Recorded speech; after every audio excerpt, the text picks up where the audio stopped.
So Dan, you look at an enormous number of prop tech companies every year. When you first encountered Lessen, what stood out to you?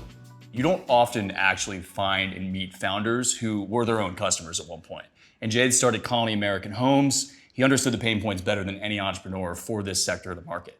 Jay, I think, has unlocked the idea that you actually don't need large real estate owners to be asset managers. You need them to be asset allocators. And you need a platform like Lessen to actually come in and be that layer, that technology layer between the service providers on a local level and then the actual physical real estate assets. Lessen's brand really matters to your clients, right? You're actually saying we validate these suppliers, these service providers. Right. And in so doing, they can come to trust that, and in turn, that feeds the service providers trusting Lessen more. And one of the challenges that we've seen on the B2C side is that, these lead gen engines that kind of started in this space, there was no quality control. Zero. Right? You put out a bid and a bunch of people that might have no experience show up asking to do work for you. And not only does it not work for the consumer, it definitely doesn't work for the big institutional real estate owners.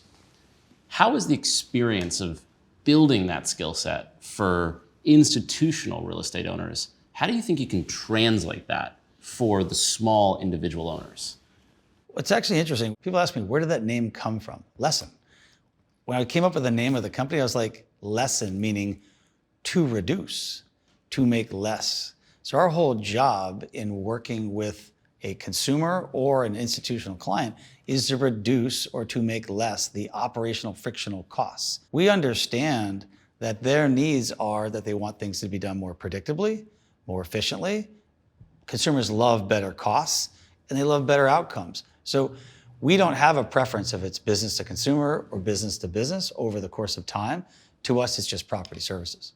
So being able to grow like that without a sales team implies just tremendous product market fit. Give me some examples of that.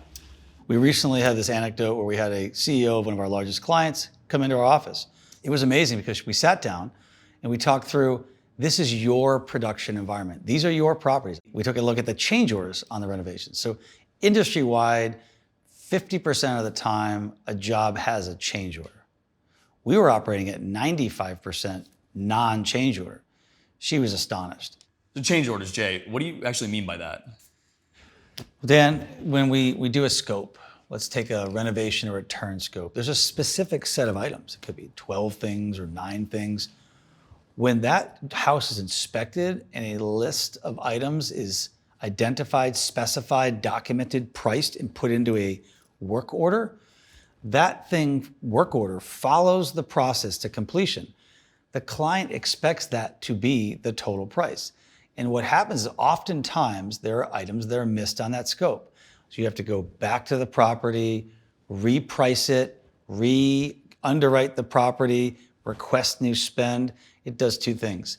It causes operational inefficiencies, so you lose rental days, and it increases in costs. So you take both of those, increase actual cost, loss of rental days. Change orders are viewed as something that's really bad, and so they should be avoided at all times. And so when we're looking at a client's dashboard, we can look at industry cycle times versus their actual results, like turns. So Lessen can theoretically, with the adoption of our processes and their willingness to change the workflows, can save turn days by 50%. And what does that do for a client? If you take an average rent of $2,100 per month across tens of thousands of assets per month, it's millions of dollars a year of operating income saved just by turning things better, faster, and cheaper. It's worth noting that you've never lost a customer.